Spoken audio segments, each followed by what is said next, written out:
Every 2 seconds, someone somewhere in the world experiences a stroke, and 1 out of every 6 people will have one at some point in their lives.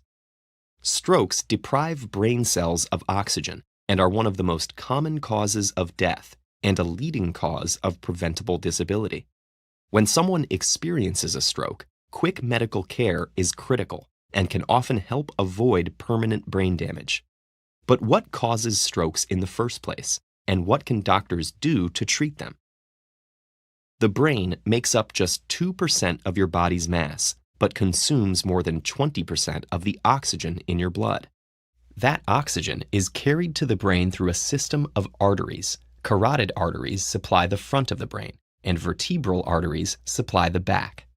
These are connected to each other and divide into smaller and smaller vessels that get billions of neurons the oxygen they need. If the blood flow is interrupted, oxygen delivery stops and brain cells die. There are 2 ways this can happen. Hemorrhagic strokes are when a perforated vessel allows blood to leak out.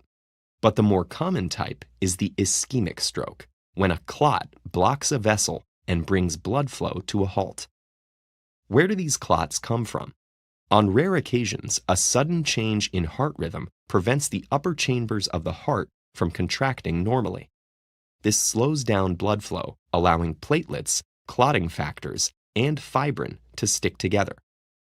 The clot can be carried up towards the arteries and blood vessels supplying the brain, until it gets to one it can't squeeze through. This is called an embolism, and it cuts off the oxygen supply to all the cells downstream.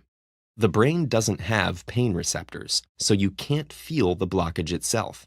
But oxygen deprivation slows brain function and can have sudden, noticeable effects. For example, if the affected area is responsible for speech, an individual's words may be slurred. If the stroke affects a part of the brain that controls muscle movement, it can cause weakness, often just on one side of the body. When this happens, the body will immediately try to compensate by diverting blood flow to the affected area, but this isn't a perfect solution. Eventually, the oxygen-deprived cells will start to die, leading to brain damage that may be severe or permanent. That's why it's important to get medical care as fast as possible.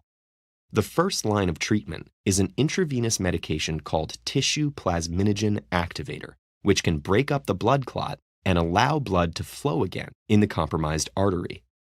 If it's delivered within a few hours, this medication greatly increases the chance of surviving the stroke and avoiding permanent consequences. If tissue plasminogen activator cannot be given because the patient is on certain medications, has history of major bleeding, or the clot is particularly large, doctors can perform a procedure called an endovascular thrombectomy. Using a fluorescent dye that illuminates the blood vessels under a strong X-ray, the physician inserts a long, thin, flexible tube called a catheter into an artery in the leg and maneuvers it all the way to the blockage. A retriever is passed through this catheter. It expands and anchors into the clot when it's just past it. The catheter then pulls the clot out when it's removed. These treatments need to be delivered as soon as possible to preserve brain function, which means figuring out fast if someone is having a stroke. So how can you tell? Here are 3 quick things to try. 1. Ask the person to smile. A crooked mouth or facial drooping can indicate muscle weakness. 2. Ask them to raise their arms.